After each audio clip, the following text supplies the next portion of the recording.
दोस्तों नमस्कार, हमारे YouTube चैनल में आपका स्वागत है। आज हम एक जमकुंडली के बारे में बात करेंगे। बहुत दिनों से आप सभी दर्शकों का डिमांड था भी कि जमकुंडली का एनालिसिस एज पर लाल किताब के हिसाब से आप करें। तो आज हम जमकुंडली का एनालिसिस करेंगे एक ऐसे व्यक्ति की जिसे कि आप सभी लोग जानते हैं। उनका परिचय देने की आवश्यकता नहीं पड़ेगी। उनके डेट ऑफ बर्थ को जब हमने गूगल पर सर्च किया तो बहुत सारे डेट ऑफ बर्थ और टाइम में बहुत ज़्यादा अंतर दिखा। उसके कोई उनका जमकुंडली मिथुन लग्न से बना के एनालिसिस किए हैं, तो कोई वृश्चिक लग्न से, कोई वृषभ, कोई कर्क, कोई तुला लग्न से भी किए हैं। तो इस तरह से हमें भी खुद कंफ्यूजन हो गया कि कौन सा डेट ऑफ बर्थ इनका सही है। तो अंत में इनकी हस्तरेखा को हमने देखा, तो हस्तरेखा से इनके जमकुंडली को मैचिंग किया। तो सबसे पहले इनकी हथेली को देखें आप, तो इनकी हथेली आयताकार है और साथ ही इनकी उंगलियां भी लंबी है। हथेली में रेखाओं को भी देखें तो रेखाएं पतली पतली महीन महीन है। तो इस तरह से इनकी हथेली वाटर हैंड ग्रुप का लगता है, अर्थात या तो कर्क या तो वृश्चिक या तो फिर मीन लग्न राशि का इनका हथेली हो सकता है। आयताकार हथेली जो होता है रेक्टेंगल, वह एरी हैंड का भी होता है, जिसमें कि मिथुन, तुला और कुंभ लग्न आते हैं। लेकिन अंगूठे को अगर देखा जाए तो इनका वाटर हैंड ही स्पष्ट आ रहा है। हथेली में रेखाएं स्पष्ट है। सूर्य रेखा भी बहुत ही अच्छा है, शनि रेखा भी बहुत ही अच्छा है, life line, mind line, heart line सभी बेहतर फॉर्म में हैं। अब आप इनकी हथेली में बुध पर्वत को देखें। बुध पर्वत में आपको स्पष्ट दिख जाएगा विवाह रेखा का अभाव है, अर्थात जो मैरिज लाइन है, विवाह रेखा है, वह नहीं है। बुध पर्वत पर बिल्कुल ही आपको कहीं से भी कुछ भी रेखा दिखाई नहीं पड़ेगी, स्पष्ट आप देख सकते हैं। सिर्फ वहाँ पर आपको स्वास्थ्य रेखा दिखेगा। हथेली का एनालिसिस यहाँ पर हम ज़्यादा नहीं करेंगे।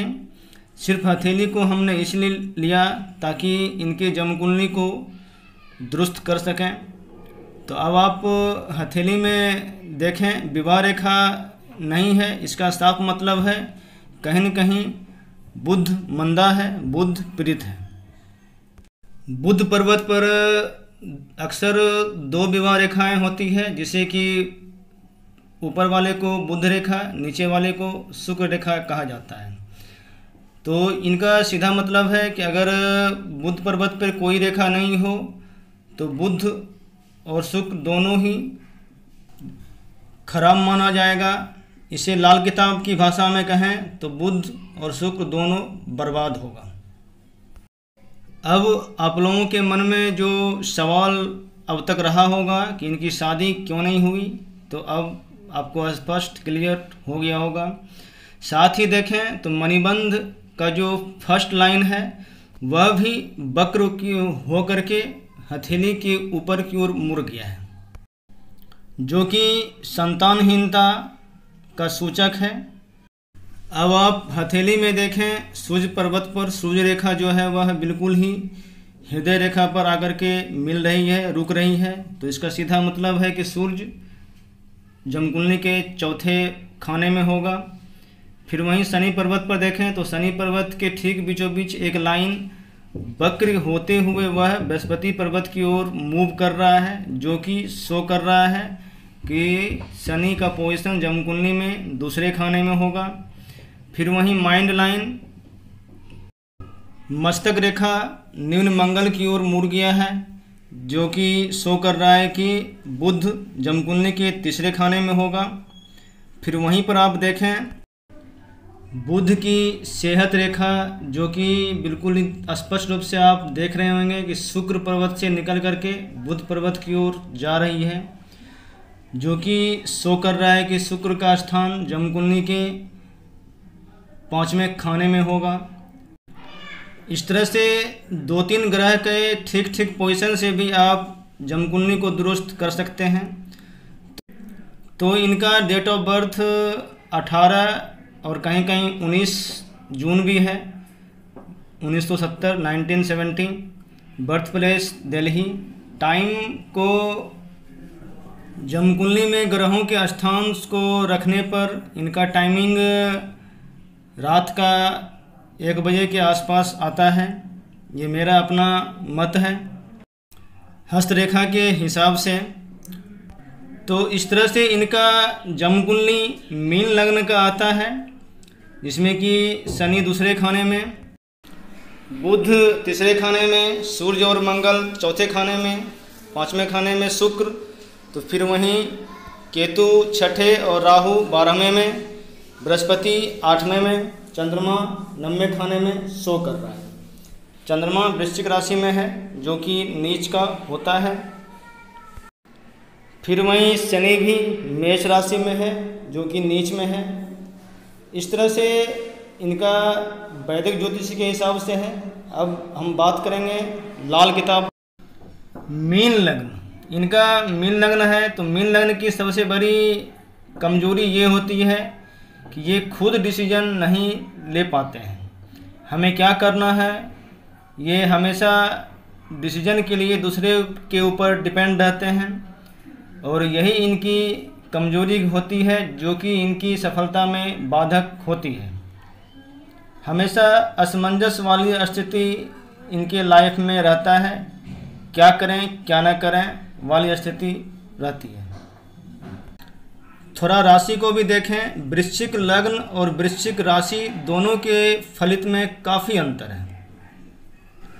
वृश्चिक राशि में कहीं न कहीं चंद्रमा नीच होता है, तो एनालिसिस में सूक्ष्मता नहीं रहती है।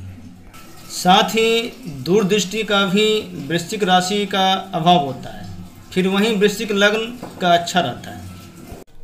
पूरी कुंडली को अगर आप देखें तो यहाँ पर आपको 3 पोजीशन पर, पहला अर्थात लग्न, और तीसरा जहाँ की बुध बैठा हुआ है, और 5वां जहाँ के शुक्र बैठा हुआ है, यह 3 पोजीशन पापकत्री योग में है।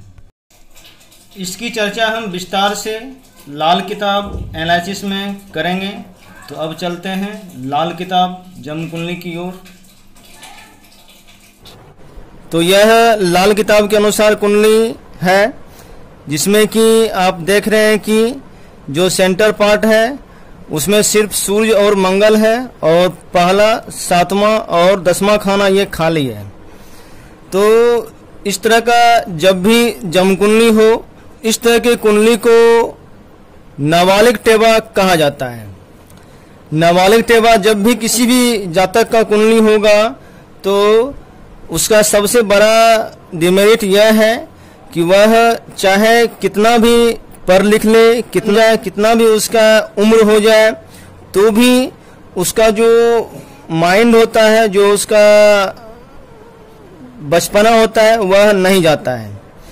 किसी भी काम में उसका बचपन वाला जो नेचर होता है वह आपको दिखलाई पड़ेगा।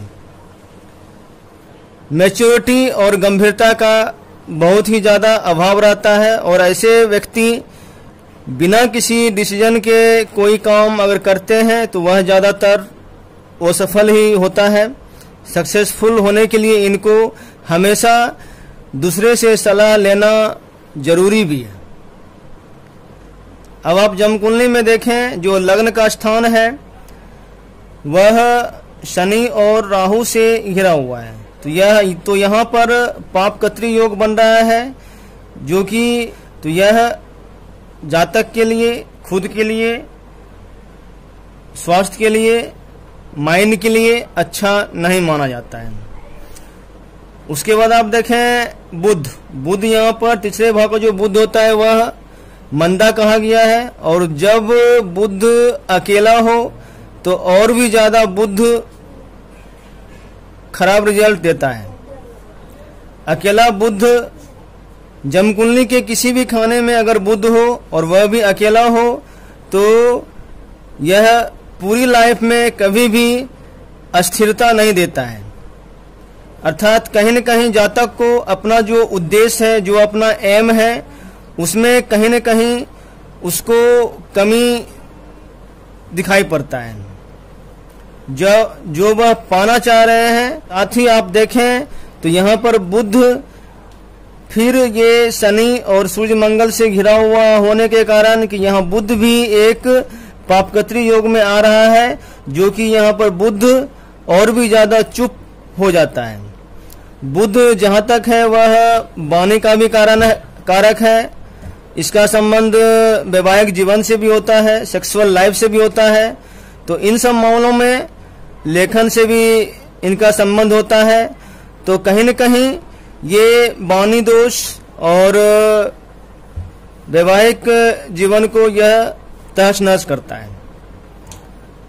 और पापकत्री योग के कारण इसका जो बैड इफेक्ट है और भी ज्यादा ये बढ़ गया है, और साथ ही यह अकेला भी है।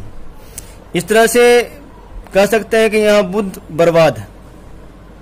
लेकिन वहीं फिर ये बुध, तीसरे भाव का जो बुध होता है वह उसे भाग्य कारक भी कहा गया है।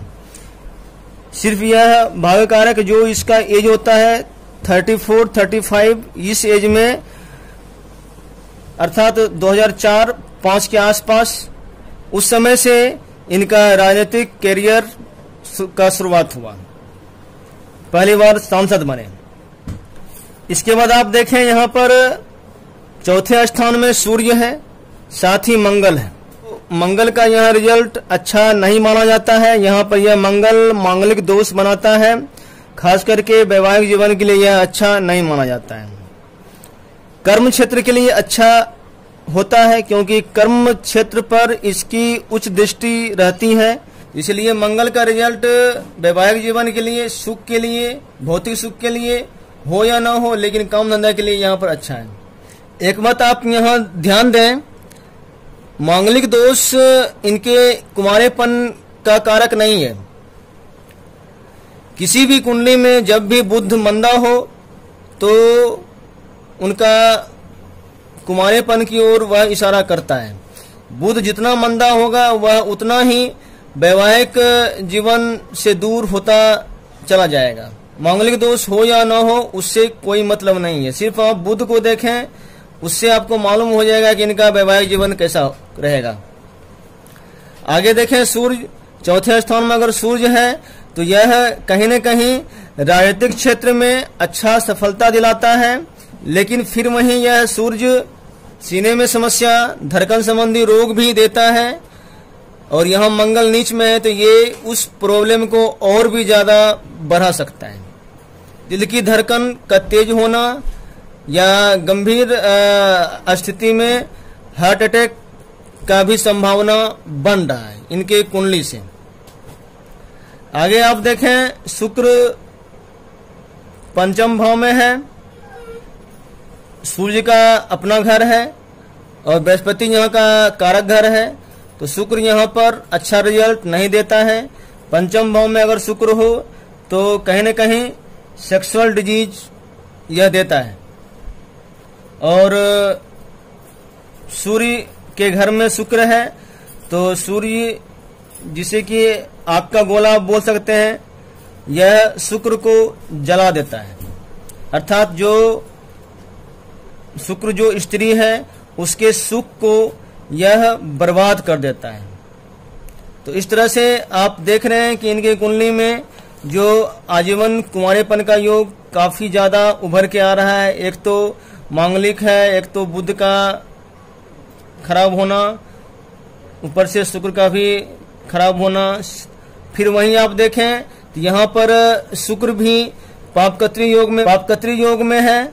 यहाँ भी शुक्र सूर्य, मंगल और केतु से घिरा हुआ है। तो ये भी यहाँ शुक्र भी कहीं न कहीं डिस्टर्ब है। पापकत्री में कोई भी ग्रह हो या कोई भी खाना हो तो वह उसके फल को खराब करता है। बर्बाद करता है। आगे देखें आप, केतु छठे खाने में है, तो केतु कहीं न कहीं पेट तंत्र का समस्या, पेट तंत्र में गंभीर प्रॉब्लम, यहाँ तक कि ये ऑपरेशन करने का भी नौबत दे सकता है। अष्टम खाने में बृहस्पति है, बृहस्पति अष्टम खाने में है, तो यहाँ भी यह मंदा रिजल्ट देगा। बृहस्पति यहाँ पर अच्छा, अष्टम भाव में बृहस्पति अच्छा नहीं माना जाता है, खास करके खुद के एज के लिए भी और फादर के, पिता के एज के लिए भी। बृहस्पति जब भी मंदा होगा तो वह पिता के एज के लिए भी अच्छा नहीं होगा और खुद के लिए भी अच्छा नहीं होगा। पढ़ाई लिखाई जो है वह लाइफ में काम नहीं देगा। इसे आप इस तरह से समझें कि पढ़ाई कितना भी कर लें लेकिन उसका उपयोग लाइफ में नहीं होगा। बृहस्पति जहाँ पढ़ाई लिखाई का कारक है, शिक्षण का कारक है, बृहस्पति प्रारंभिक शिक्षा के बाद का जो शिक्षा होता है, उच्च शिक्षा, उसका कारक होता है। तो जब तक कितना भी उच्च शिक्षा प्राप्त कर ले लेकिन उसका लाइफ में उपयोग नहीं हो पाएगा, क्योंकि यहाँ बृहस्पति ये मंदा है, तो यह कहीं न कहीं उस ओर इशारा करता है। आगे आप देखें, जन्मकुंडली के नवम खाने में चंद्रमा है, जो कि भाग्यस्थान पर है। यह बहुत ही अच्छा माना जाएगा, किसी भी तरह के अशुभ प्रभाव इन पर नहीं आ रहा है, तो कहीं न कहीं चंद्रमा इनका अच्छा है। बुध जहां तक खराब स्थिति में था, तो उसको बहुत हद तक यह चंद्रमा कंट्रोल कर रहा है। लेकिन फिर वहीं देखें तो बुध और चंद्रमा का जो आपसी जो कॉम्बिनेशन है, एक दूसरे से सप्तक होने के कारण यहाँ भी ये दोनों आपस में एक दूसरे के प्रभाव को मिला देते हैं, जो कि जिससे कि कहीं न कहीं चंद्रमा भी पीड़ित होता है और चंद्रमा का भी रिजल्ट ये खराब करता है। फिर वहीं चंद्रमा बुध के रिजल्ट को खराब करता है। चंद्रमा यहाँ भाग्यस्थान पर बहुत ही अच्छे पोजीशन में ही कहा जाए, इसलिए चंद्रमा जो माँ का कारक है, धन का कारक है, वह इनका बहुत ही अच्छा रहेगा। एक बात तो आप सभी दर्शकों से, श्रोताओं से मैं आग्रह करना चाहूँगा कि मेरी किसी भी बात का पॉलिटिकल मतलब ना लगाएं। जो भी इसका एनालिसिस कर रहा हूँ वह एक नॉर्मल वे में, जो एक जनरल जो आदमी का होता है, तो इसलिए यहाँ पर किसी भी तरह का राजनीतिक मतलब ना निकालें। यहाँ पर इस तरह के कुंडली को नाबालिग टेवा कहा जाता है।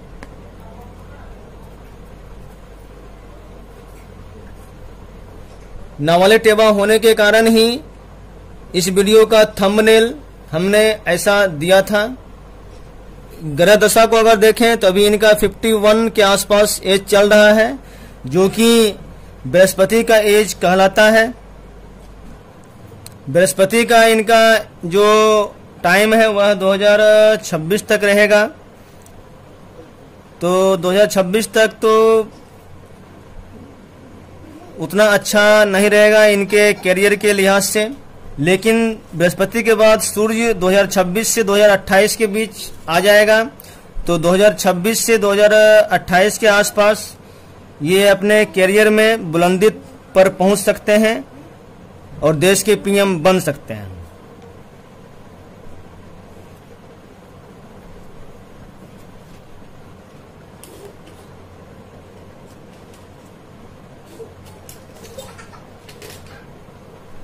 की बात चली है तो थोड़ी ग्रह दशा के हिसाब से अगर देखें तो थोड़ा सा इनके फादर को भी देख लेते हैं। फादर का 21 मई 1991 को इनके फादर का हत्या हुआ था, तो उस समय इनकी आयु 21 के आसपास था, जो कि बृहस्पति का ही एज उस समय 16 से 21 साल रहता है। जन्म कुंडली के दूसरे खाने में और 12वें खाने में शनि और राहु की स्थिति होने से यह भी एक तरह का बंधन योग बनाता है। साथ ही अगर वैदिक परंपरागत ज्योतिष को देखें तो लग्नेश बृहस्पति अष्टम में आने के कारण यह भी एक तरह का बंधन योग बनाता है, जो कि यह शो करता है कि जातक केस मुकदमे में फंस सकता है और जेल जाने का भी योग बनता है। यूँ बंधन योग का मतलब लंबी बीमारी भी 2025 से 2028 का जो समय है वह गोल्डन टाइम है पॉलिटिकल करियर के लिए, लेकिन उस दौरान ये हार्ट का भी प्रॉब्लम हो सकता है, दिल का दौरा होने का भी योग आता है। तो यही था, वीडियो देखने के लिए बहुत बहुत धन्यवाद। आप हमारे चैनल को सब्सक्राइब करें ताकि हमारा और भी वीडियो आप तक पहुंचता रहे। धन्यवाद।